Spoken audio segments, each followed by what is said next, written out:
अस्सलाम वालेकुम नाज़रीन। इस एपिसोड के शुरुआत में हम देखते हैं असफंदियार ओगलो महल की बुलंदी पर खड़ा कासिम अपने सिपाहियों और सरदारों से कहता है, हथियारों को एहतियात से इस्तेमाल करें जो कि द्रवैन के पहुंचने तक शहर के लिए काफी होंगे। तीरंदाजों के साथ दिफा के लिए नेज़ाबरदार सिपाही रखो। दीवारों का दिफा इस जंग में हमारा सबसे बड़ा हथियार है। उशीद पूछता है, मेरे सरदार दिफा में हम में से कौन किस जगह पे होगा? तो कासिम कहता है, उशीद तुम मेरे साथ सामने वाले दरवाजे पर होगे। हम अहमद का इस्तकबाल करेंगे और बाकी तुम लोग चाहे कुछ भी हो जाए अपनी जगह नहीं छोड़ोगे। उशीद पूछता है, क्या आप इस्माइल साहब को भी जिम्मेदारी सौंपेंगे मेरे सरदार? तो कासिम कहता है, पहले वो अपनी वफादारी साबित करे, हर कोई अपनी तैयारी करे। महमूद को अपनी फौज के साथ हमारे सामने आने में देर नहीं लगेगी। अब ये वक्त हिम्मत दिखाने का वक्त है। ये जंग बेरहम होगी। पोर्ट्स में द्रवैन अपने सिपाहियों से कहता है, हम सब यहाँ एक मकसद के लिए आए हैं। हम में से कुछ सोने के लिए, कुछ शोहरत के लिए हैं, कुछ पौप से किए गए वादे के लिए और कुछ अपने इंतकाम के लिए आए हैं। हम सब ये मकसद एक तरह से हासिल कर सकते हैं। हम पर हमला करने वाले तुर्कों को तबाह करके कुछ गिर जाएंगे, कुछ मर जाएंगे, कुछ हमारे पीछे रह जाएंगे। जिंदा रहने वाले उनके लिए लड़ेंगे, उनके लिए जिएंगे, अपने इंतकाम के लिए। सब सिपाही तलवारें बेनियाम करते हुए कहते हैं, अपने इंतकाम के लिए, अपने इंतकाम के लिए। वक्त बड़ी तेजी से गुजरता है। सूरज गुरूब होता है, तुलू होता है, गुरूब होता है, तुलू होता है। हम असफंदियार ओगलो में देखते हैं कि इस्माइल आगे आगे जबकि कासिम के सिपाही उसके पीछे पीछे होते हैं। ये देख के इस्माइल गुस्से से कहता है, मैंने कासिम साहब के लिए अपनी जान खतरे में डाली, क्या तुमने मेरे लिए यही मुनासिब समझा है? तो सिपाही कहता है, मेरे सरदार हुक्म यही है, कुछ वक्त के लिए आप हवेली से बाहर नहीं जा सकते। ये सुनते साथ ही इस्माइल बहुत गुस्से में अंदर चला जाता है। तो वहां से सामने आने वाले शहाबुद्दीन पाशा कहते हैं, जुर्रत से जीने के बजाय तुम जुर्रत से मर भी नहीं सकते है ना इस्माइल? इस्माइल कहता है, शहाबुद्दीन? तो शहाबुद्दीन पाशा कहते हैं, पाशा। असफंदियार ओगलो की बुलंदी पर तोपें नस्ब होती हैं, नेज़ाबरदार तीरंदाज मौजूद होते हैं। कासिम भी वहां खड़ा सामने देख रहा होता है। तो सामने सुल्तान महमूद खान एक बहुत बड़े तूफान, एक बहुत बड़े लश्कर के साथ खड़े होते हैं। कासिम दूरबीन के जरिए फौज देखता है और उसके हुसान खता हो जाते हैं। कासिम के सिपाही भी इतनी बड़ी तादाद में फौज को देखते हुए परेशान दिखाई देते हैं। सुल्तान की फौज मुख्तलिफ ग्रोहों में सफ बसफ खड़ी होती है।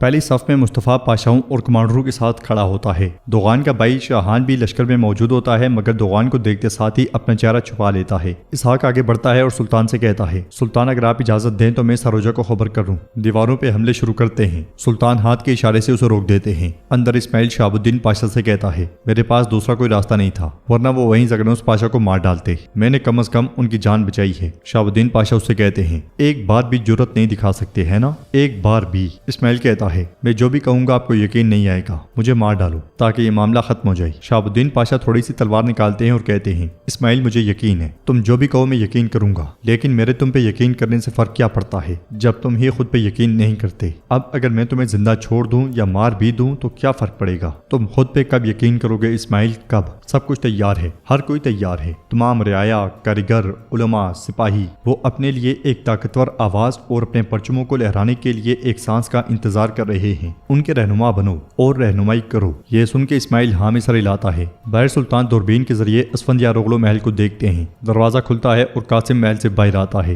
ये देखकर सुल्तान कहते हैं, मेरे पीछे कोई ना आए, खबरदार मेरे शहजादे को अकेला मत छोड़ना। महमूद पाशा आप भी यहीं रुकें। तो महमूद पाशा सुल्तान से कहते हैं, सुल्तान मुअज्जम तीनों की हुदूद में दाखिल ना हो। ये सुनते साथ ही सुल्तान इशारा करते हैं। महमूद पाशा पीछे हटते हैं और सुल्तान मुहाफिज से बाला थाम लेते हैं। फिर अगले लम्हे घोड़े को एड़ लगा देते हैं। सुल्तान आगे बढ़ते हैं और बढ़ते ही चले जाते हैं। ये देख के कासिम अपने सिपाहियों को इशारा करता है तो वो जगनोस पाशा को लेकर बाहर आते हैं और महल का दरवाजा बंद कर दिया जाता है। ये देख के सुल्तान और बाकी सभी बहुत परेशान हो जाते हैं। महमूद पाशा दूरबीन से सारा मंजर देख रहे होते हैं। जगनोस पाशा को सामने लाया जाता है और घुटनों के बल बिठा दिया जाता है। खंजर भी उनकी गर्दन पे होता है। ये देख के सुल्तान चिल्लाते हुए कहते हैं, जगनोस लाला। ये कहते साथ ही सुल्तान अपने घोड़े को दौड़ा देते हैं। कासिम के इशारे पर सिपाही अंधाधुंध तीर बरसाते हैं। तीरों की बारिश सुल्तान के घोड़े के बिल्कुल सामने जमीन में जा गिरती है और सुल्तान एकदम से रुक जाते हैं। अंदर कातिब और सरदार आवाज लगाते हैं, चलो आगाओ, चलो सिपाहियों, चलो हजरात, ये दिन चुप रहने का नहीं, ये दिन रुकने का नहीं है, आगे बढ़ें। ये एक होने का दिन है, आगे बढ़ो, आगे बढ़ो। ये दिन इस्माइल सरदार का साथ देने का दिन है। सरदार, सिपाही और हत्ता के आम लोग बेलचे कुल्हाड़ियां उठाते हुए आगे बढ़ते हैं। इस्माइल भी शहाबुद्दीन पाशा और दीगर के साथ आगे बढ़ रहा होता है।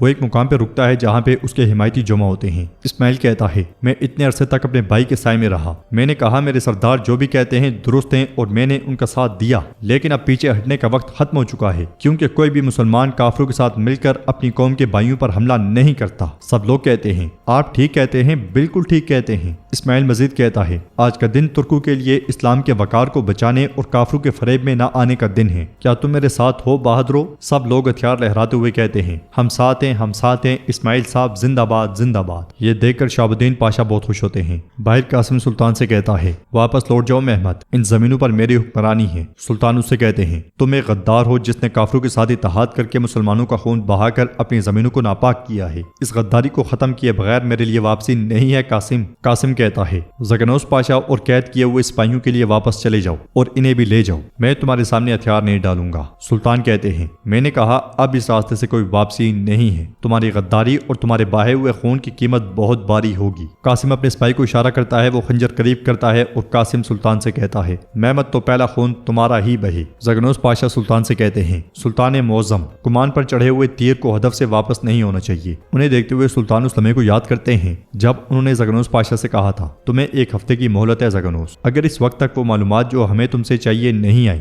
اگر ہوا ہمارے حق میں نہ چلی تو پھر تلوار سفید جائے گی اور سرخ ہو کر نکلے گی۔ اس خیال کے بعد زگنوس پاشا سلطان سے کہتے ہیں ہوا آپ کے حق میں ہے سلطان۔ یہ سن کے سلطان بلند آواز میں کہتے ہیں زگنوس مجھے معاف کرنا۔ جواب میں زگنوس پاشا کہتے ہیں معاف کرتا ہوں سلطان معظم۔ یہ کہتے ساتھ ہی زگنوس پاشا کلمہ شہادت پڑھتے ہیں اشہد ان لا الہ الا اللہ و اشہد ان محمدن عبدہ و رسولہ۔ مگر اس سے پہلے کہ سپاہی خنجر چلاتا پیچھے سے تیر انہی کو آ لگتے ہیں اور دونوں سپاہی اپنے انجام کو جا پہنچتے ہیں۔ یہ دیکھ کے قاسم کی آنکھیں کھلی کی کھلی رہ جاتی ہیں۔ زگنوس پاشا بھی چونک جاتے ہیں، وہ پلٹ کر دیکھتے ہیں تو پیچھے شہاب الدین پاشا کمان اٹھائے کھڑے ہیں۔ زگنوس پاشا بہت خوش ہوتے ہیں اور ایک دم سے تلوار اٹھا لیتے ہیں۔ قاسم کے سپاہی اسی پہ تیر تان لیتے ہیں اور سفید جھنڈا لہرا دیا جاتا ہے۔ اسماعیل بھی شہاب الدین پاشا کے ساتھ کھڑا ہوتا ہے۔ سلطان بھی بے یقینی سے سارا منظر دیکھ رہے ہوتے ہیں۔ سفید جھنڈے کو مسلسل لہرایا جا رہا ہوتا ہے۔ سلطان کہتے ہیں یہ رہا قاسم، یہ رہا، چلو۔ یہ کہتے ساتھ ہی سلطان بالا لہراتے ہوئے قاسم کی جانب گھوڑے کو دوڑ لگا دیتے ہیں۔ قاسم چیختے چلاتے ہوئے کہتا ہے غدارو غدارو۔ تو اسماعیل کہتا ہے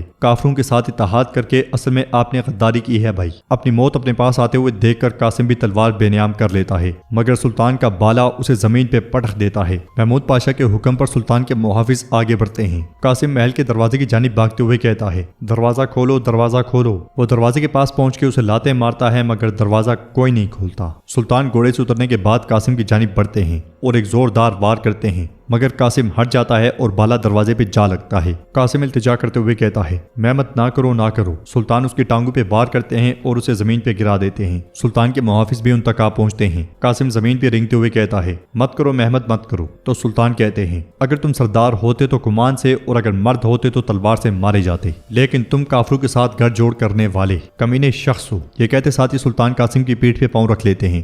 قاسم کہتا ہے نہ کرو محمد معاف کر دو مجھے، مگر سلطان کہتے ہیں کمینے پن کی تلافی اور غداری کا بہانہ۔ یہ کہتے ساتھ ہی سلطان بالے کو گھماتے ہوئے اس کے سر پہ دے مارتے ہیں۔ خون کی چھلاٹیاں دور دور جا لگتی ہیں اور سلطان کہتے ہیں قابل قبول نہیں ہے۔ قاسم کا سر کچلا جاتا ہے اور وہ اپنے انجام کو جا پہنچتا ہے۔ شہاب الدین پاشا اسماعیل اور دیگر کے ساتھ باہر آتے ہیں اور وہ سب سلطان کے سامنے آداب بجا لاتے ہیں۔ محمود پاشا بھی مصطفیٰ اور کمانڈروں کے ساتھ سلطان کی جانب بڑھتے ہیں۔ زگنوس پاشا مسکراتے ہوئے شہاب الدین پاشا کا شکریہ ادا کرتے ہیں۔ اپنے بھائی کے مر جانے کے باوجود اسماعیل مطمئن دکھائی دے رہا ہوتا ہے اور اس طرح سلطان بغیر جنگ کے، بغیر مسلمانوں کا خون بہائے اپنی فتح حاصل کرتے ہیں۔ قاسم بھی اپنے انجام کو جا پہنچتا ہے۔ اب آنے والے دراوین کا کیا ہوگا یہ آپ جان پائیں گے اگلی ایپیسوڈ میں۔ کیسے لگی آپ کو یہ ایپیسوڈ؟ آپ ہمیں اپنی رائے کا اظہار کمنٹ باکس میں بتا سکتے ہیں۔ ویڈیو پسند آئے لائک کر دیں، شیئر کر دیں، سبسکرائب نہیں کیا ہوا تو سبسکرائب بھی کر لیں۔ ملتے ہیں نیکسٹ ویڈیو میں، تب تک کے لیے اللہ حافظ۔